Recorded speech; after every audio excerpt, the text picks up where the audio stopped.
Maclennan, and welcome to the third video summarising the papers that were produced earlier in the year for CMHC, looking at the merits of a systems approach to understanding how housing functions, what it does to the wider society, economy, environment, but also how it impacts on how we think about governance, the governance of Canadian housing systems in particular. And in our work, because we were working with short timescales, we concentrated on the role of the federal government. I'll come back to the immediate relevance of that because of events of recent weeks. We completed the work before the end of June. We began the webinars, and of course, there's been an emerging debate through the summer. So this video updates some of our conclusions, and the papers will be available on the CHEC website from the last week of August. Well, our work, when you look on it in relation to questions of governance, or the modern governance of housing systems, I think it really emphasizes the need for a significant rethink of not just the roles of federal governments, but all other orders of governments and their interactions, but also the way in which the major sectors that drive housing outcomes, including the non-profit sector and the development industry and the wide lobbies, I think they have to begin to think about where they are in the system and how effective they are, and I'll touch upon that in this videos. In effect, what I'm suggesting is there are huge issues to address in the Canadian housing system.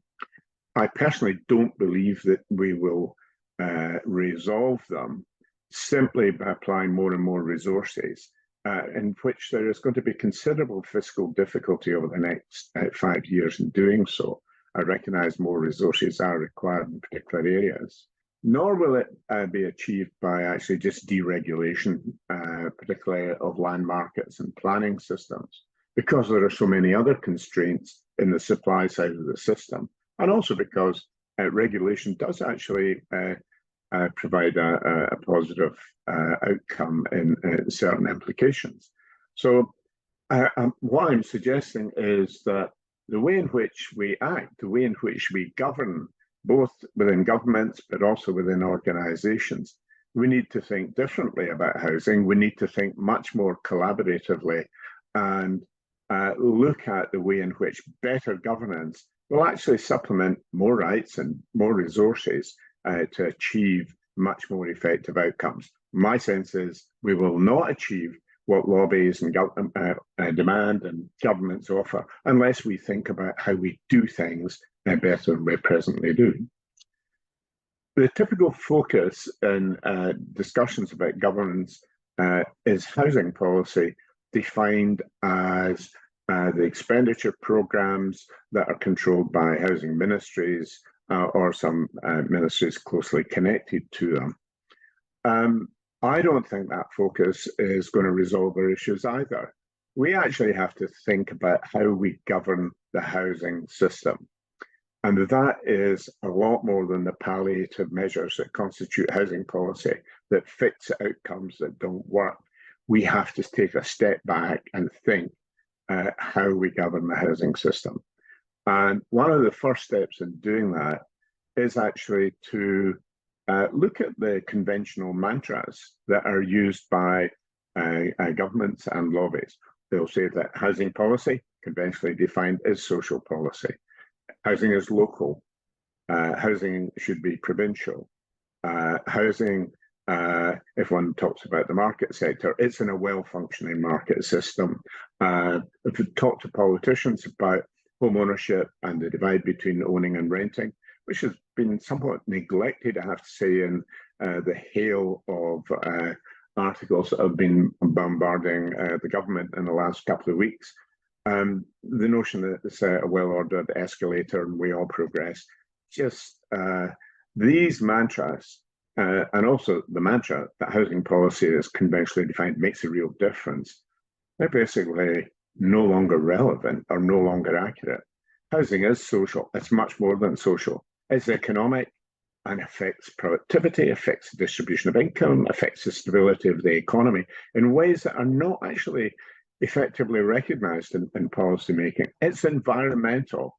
It affects domestic energy consumption. It affects greenhouse gas production and transportation to work and every other activity that is home-based. So we can't talk about housing policy as simply social. Once we do that, we recognise that housing is always local, but it's always more than local. The greenhouse gas emitted in this street, I'm actually in remote Nova Scotia, so it's not on a street. The greenhouse gases emitted here have global impact. The productivity effects of concentrated, poor quality housing in neighbourhoods on the kids that grow up there affects the labour market, not just in that neighbourhood, but the city and Canada as a whole. And we can talk about the incentive structures that drive money into increasing existing real estate prices rather than human capital, innovation, or whatever. So housing outcomes are huge. They're, as I say, they're not all social, they're not all local. The market, as I say, is not well functioning. I don't think the market for housing could be described as well functioning in Toronto or indeed in Vancouver and many other places over the last 20, 25 years. And ownership is now a difficulty, not only because there's a big stock of younger people who have been rationed out because of price and regulatory behaviours of home ownership that are, in a sense, increasing significantly the demands that exist in the rented sector. But this is also intervening in patterns of family formation. It's changing patterns of migration, and it will have a huge impact on how Canadians are able to afford their old age in 30, 35 years' time. So all these mantras no longer describe the problems we deal with, and there's no coherent housing policy narrative about the housing system, neither at federal nor more local levels. So how do we, in a sense, move on with this? We recognise, and increasingly policy commentators and governments recognise, we're dealing with a wicked system here. There's the really adverse housing outcome effects of rising homelessness, rising rental burdens and shortages, but also this problem of getting into home ownership and staying within it. These are wider system problems. That's not the rental sector. It's not just homelessness. It's not just home ownership. They are connected systems, and we can't deal with any of them without, in some sense, dealing with all of them. And we know that it's multi-level sectors and it's multi-orders of governments who affect the outcomes.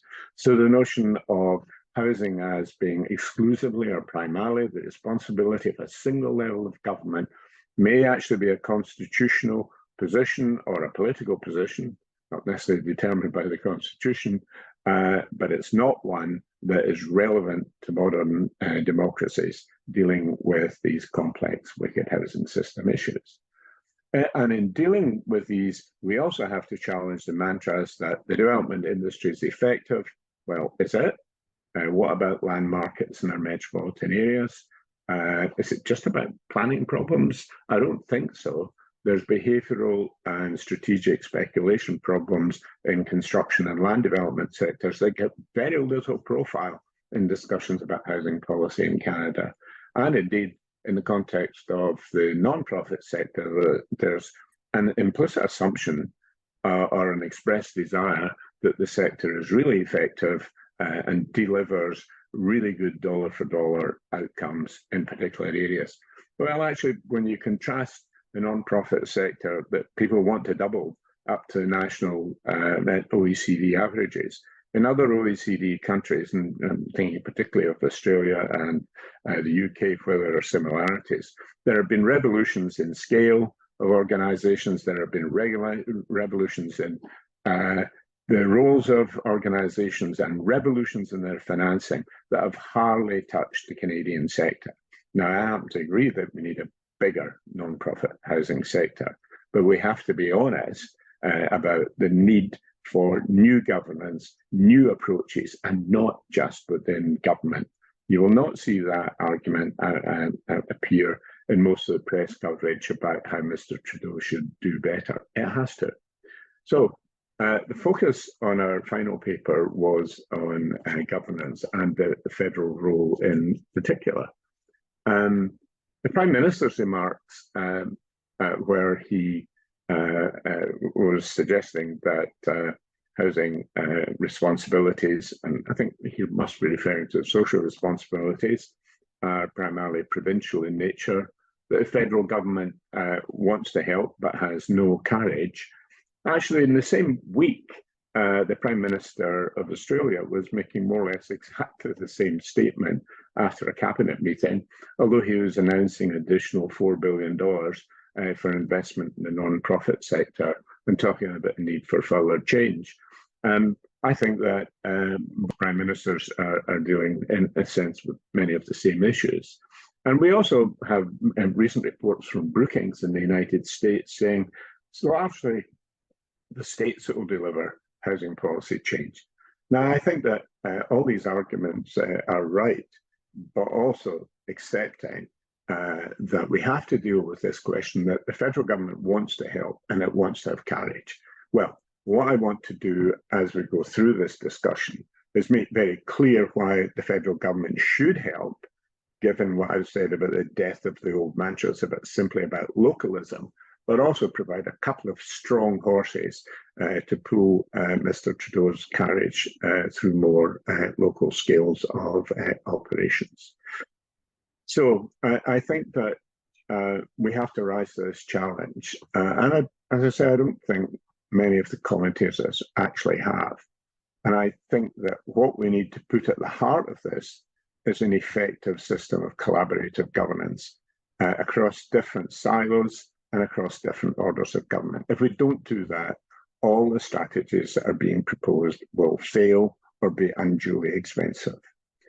I think for the federal government, they have to address the important internal, what I call fractures within housing policy shaping, in that the non-housing areas of policy, which have major effects on the housing system, where decisions that are taken either ignore the housing outcomes or don't know what the housing outcomes will be.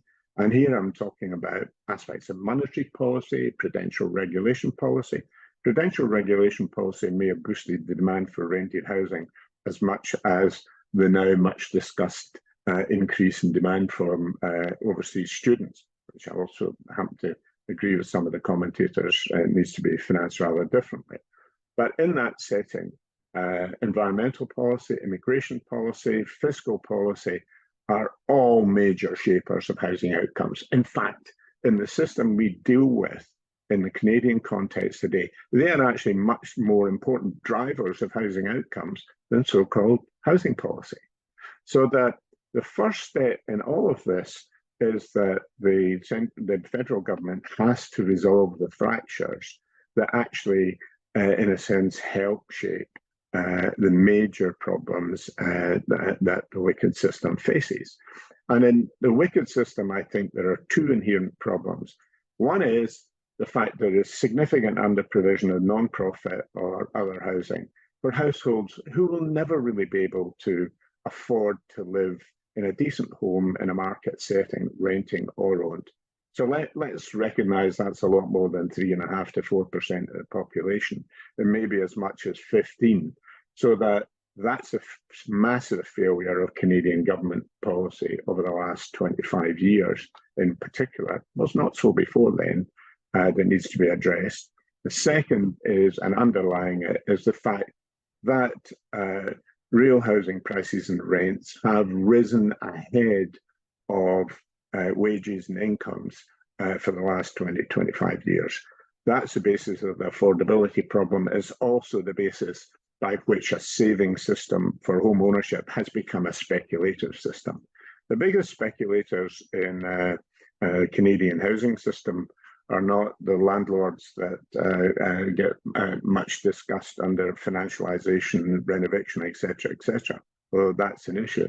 the biggest speculators are people of my age and my generation who already have homes and seek to own either larger homes beyond their consumption needs, or alternatively buy more homes to let out to younger households who can't afford them anymore.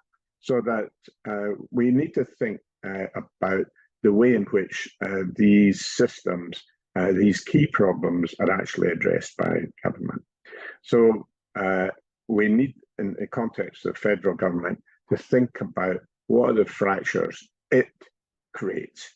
And it's not just in macro policy, but fractures between infrastructure, transport, and other community infrastructure.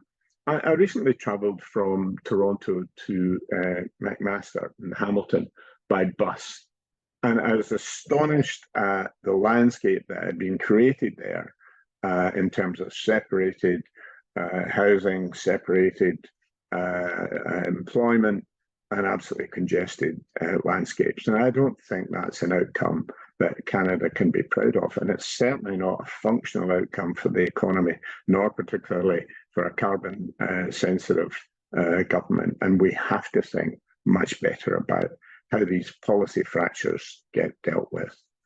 So what I want to do is then take what the roles for federal government might be here, and I recognise their resources that are significant and know that there are vertical resource imbalances. We also need to take the knowledge and power that occurs at the centre of a nation's governance, and particularly when we have CMHC, which is a really important asset to use and maintain. But we also need to recognise there are global as well as local effects. Well, when we got past trying to justify the federal role in this, we then, in a sense, started to think about how we might do this. I think that the Prime Minister is right to state what the present position is, but also now needs to, in a sense, say how federal government might evolve in terms of its actions, without actually crushing the subsidiarities that are important at provincial and municipal levels, and indeed groups of municipal levels. We want the powers, the resources and power need to be aligned with the competencies that are at different geographic scales, and these are going to be really important.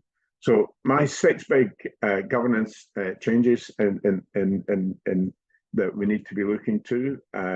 Some actually overlap with, I think so far the best discussion about the options for the government, and apparently the Cabinet were introduced to this, is the National Housing Accords paper. And I don't agree with all of their interpretations, and I don't think they've taken a systems approach. I think that they would have benefited from that rather than simply looking at renting, but that was the nature of the lobby that was being delivered. And I don't think it really effectively questioned the structure and efficiency of non-profit and provider sectors that were being advocated to deliver the solutions. Now, I know many people will be very unhappy with me for saying that, but I think it is one of the things that, as I stressed earlier, as we move forward in this, it's not just a matter of criticising the government, it's a matter of actually critiquing what we do, and even what academics, pontificating people like myself do. Okay, so what would the 6 things be? The first is, within the federal government, there needs to be a whole of government approach. Monetary policy, fiscal policy, transport, infrastructure, housing, and the recent changes in housing and infrastructure and communities and setting it aside transport and so on. That's a really positive gain for the future, but also the really critical issue of skills. How do you bring that together? I actually think that 1 or 2 other countries have introduced cabinet subcommittees in which they look at the housing implications and impacts of other major programs. And I think that unless we do that, we will never get an effective solution to Canada's housing issues. And actually, as long as there is what in the federal level has been a fairly unrecognised crisis until recent times, unless there are really housing impact statements from all the major ministries and all the major decisions that actually look at the housing effects environmentally, socially, and economically of the actions they take, we won't actually get real progress. We will create needs cases, we'll create difficult demand cases, we will create supply side fractures that actually will overwhelm any national housing strategy or any national housing plan we put in place. Whole of government governance is the first step within the federal government to a more effective approach, and it is at the hands of ministers and hands of bureaucrats to actually do this quickly and effectively. So the first thing we should look to is strengthening the role of the housing minister in the context of the cabinet structure that actually explicitly looks at housing as a priority area. That's the first thing. And equally, provincial governments could well do the same. The people who are closest to actually doing this are actually some of the big cities in Canada. There's a lesson for federal government here to learn from the big cities about how you discuss housing issues. Second major thing I would do, because I do agree there's a supply side crisis, I also think there are demand side explanations of where we are. And I think the supply side crisis is much more complex than the notion it's municipal planning regulations. That's a shameful explanation for governments to, or government officials to embrace. We know that there are planning restrictions, and I think the Desjardins report on this is really very good, that's come out recently. There's also problems in the function of land markets. There are actually monopolies in the provision of development land in metropolitan areas that have to do with the planning system. We don't look at them very much. There's shortages of infrastructure that prevent development in the right places. There's a huge shortage of skills. CMHC and lobbyists agree that over to 2030, we maybe need 5 million plus homes. But what about the 500,000 to 1 million extensive retrofits of existing dwellings to get to net zero? There is a real crisis in construction, and we won't necessarily get away with resolving that by simply attracting people from Eastern Europe, because the optic of doing that in the context of rebuilding the Ukraine is not going to be very positive. So this is a real crisis, and the remarks that, again, the National Housing Accord make in this area, I think, are absolutely on the money, and the importance of innovation as well. And the kind of sectors that we need to look at, certainly look at student housing, look at the conversion of offices. We really need to make a major effort to get the production of non-modular housing, particularly in rural Canada, and actually look at the Scandinavian experience where 40% of housing output is non-modular. How do they make it work? Why do they make it work? Because clearly its production is less carbon intensive, it's much more local, it's much more flexible and faster. We also need to look at things like inclusionary zoning in the context of providing affordable housing. If you actually go to, there's a whole range of countries that have provided maybe 20 to 30% of their affordable housing through inclusionary zoning measures, including some states in the United States. We just don't get that, and I think it's really important to progress that. And as I say, I think we need to look at how the land development and construction industry function in some of the big metropolitan areas. To do that, I actually think the government should set up an industry-led, an industry influence review for the next 9 months, so that by this time next year, they have a clear audit of what the nature of the construction sector is, the residential construction sector is, and what its key challenges and opportunities might be, because this is about opportunities as well as challenges. If it does that and does it successfully, I then think there is a case for emulating the Australian approach, which involves the National Housing Supply Council, which may actually become subsumed within Housing Australia, which is emerging to emulate some of the features of CMHC. may well be there should be a part of CMHC for the future, which is a National Housing Supply Council, which has industry, which has the relevant industries, finance, and the relevant orders of government as a continuing, thoughtful contributor to what's needed to make flexible, faster systems in the housing sector the years ahead. So federal government has that decision at its hands. It could do that. Also, and again, widely unrecognised by most of the commentators, there is no coherent view about emerging patterns of housing demand in the Canadian context.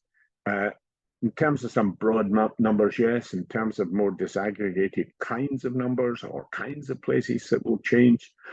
And I think that there's a very fragmented economic set of arguments within the federal government and its agencies or corporations, whether we're talking about Bank of Canada, Ministry of Finance, individual departments. I think there is a strong case for potentially a finance ministry-led working party or working group looking at the emerging demand for housing in Canada and how it's influenced by the big policy levers.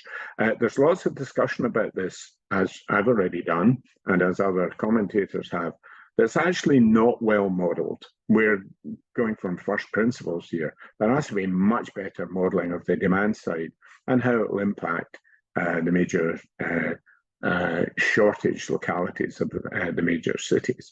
I think that's a collaborative task that might more usefully be done with CMHC and federal level entities and needs to be done soon. It's certainly not being done within the academic context, as there's very little research on housing economics actually goes on within Canadian universities. Well, very little research about Canadian housing systems. That's a gap, and again, it's something that the federal government could pay attention to. The fourth thing is neither in Australia nor in the UK did an effective, modern, well-financed non-profit sector appear by magic. Federal or national level of governments took the lead in articulating better connections between finance and non-profits, between non-profits and the private development industry, and between all of them and their relevant markets, particularly the capital markets. I think it's a sign of failure of the system in Canada that there are Canadian pension funds that invest in non-profit housing abroad but don't invest in it in Canada. That should give people just a pause for a moment to think about, are we governing this system well? And I think the federal responsibility here is to actually help create a system that will actually operate and function and be influenced by other orders of government. But somebody has to take the lead in this, and the most effective lead is probably the federal government. So that's my fourth major thing. I think my last 2 points about governance change are really about giving courage, as the Prime Minister said. And as I suggested, I've got two horses here. The first horse is a really big horse, and that is to have tripartite order partnerships. Now, again, the National Housing Accord group identified the importance of action and a plan between three orders of government. A plan's not enough here. It's about active, coherent collaboration. It is about strategic thinking. It's about deploying resources, and it's about a delivery plan within a 4 or 5 year period. And within it, I think that we have to take the opportunity here for federal government and federal departments to work with provinces and municipalities, or indeed coalitions of municipalities. If you're going to have an integrated, newly governed transport infrastructure housing partnership for, say, the Toronto metropolitan area or Montreal or Vancouver or whatever, you wouldn't actually do it between simply the provincial government and the municipality. You would actually want to have the housing commuting labour market system as the geography for action here, the effective geography for action, and that requires a coalition of municipalities. You have to also think about how you design these things to work in rural regions and areas dominated by small towns as well. So this isn't essentially a pro-urban bias. It is a big thing about getting the geography right. It's about getting the mix of government ministries right. It may well be if you have a primarily housing-led change, the support has to come from not just the housing minister, but other government ministers as well in a relatively integrated fashion. It has to be strategic and think over 4 or 5 years. It has to be an investment plan. The way in which federal money is, I think, presently delivered through endless small projects, every time requiring an innovation through the CMHC funding process, is a waste of everybody's time. I think things should be efficient, but they have to be developed as large amounts of resource where the locations, the sectors, the organisations participating are part of the collaborative discussion between feds, provincial, and indeed the metropolitan partnership. So this is about funding a partnership for change. It's about a tripartite order partnership. It's about hitting the tops, if you like. And in that context, this requires a different mentality about how government actually delivers in conjunction with provinces and municipalities. So in that context, they have to share leadership roles. It shouldn't always be the federal government as captain. They sometimes may have to take a backseat on a discussion in these contexts. It's about incentivizing behaviours. You shouldn't hand out the money if the province doesn't donate any of its land, if it doesn't think about realigning its transport. You shouldn't hand out the money if the planning system is slow and not improving. In other words, use these large amounts of resource that are distributed and negotiated and collaborated on as incentives to improve performance and share resourcing. Let's get them as incentives to do inclusionary zoning, to provide public land. That's the way in which there'll be much more leverage of the federal funds that go into these efforts. And of course, there should be mechanisms for agreeing the missions at these scales and tracking the performance and auditing them. The structure I'm suggesting, say, oh, this is all too much. Not true. If you look at the city deal infrastructure programs that have occurred in the UK, Netherlands, Australia, now talking about it a bit in New Zealand, they have their limitations, but they have been major ways of integrating the interests, shifting the behaviours, improving the strategic capacities of everyone who had to contribute to quite diverse patterns of infrastructure change. I'm working on this particular topic myself at the moment. I do think this is a really important dimension to get right.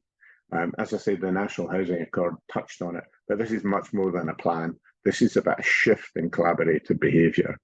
And as part of that, I think CMHC, and this is the second big horse here in pulling the carriage, CMHC is a fairly unique resource, and I say the Australians are thinking of emulating it. But I think that the way in which it has been used has not actually maximised its talents.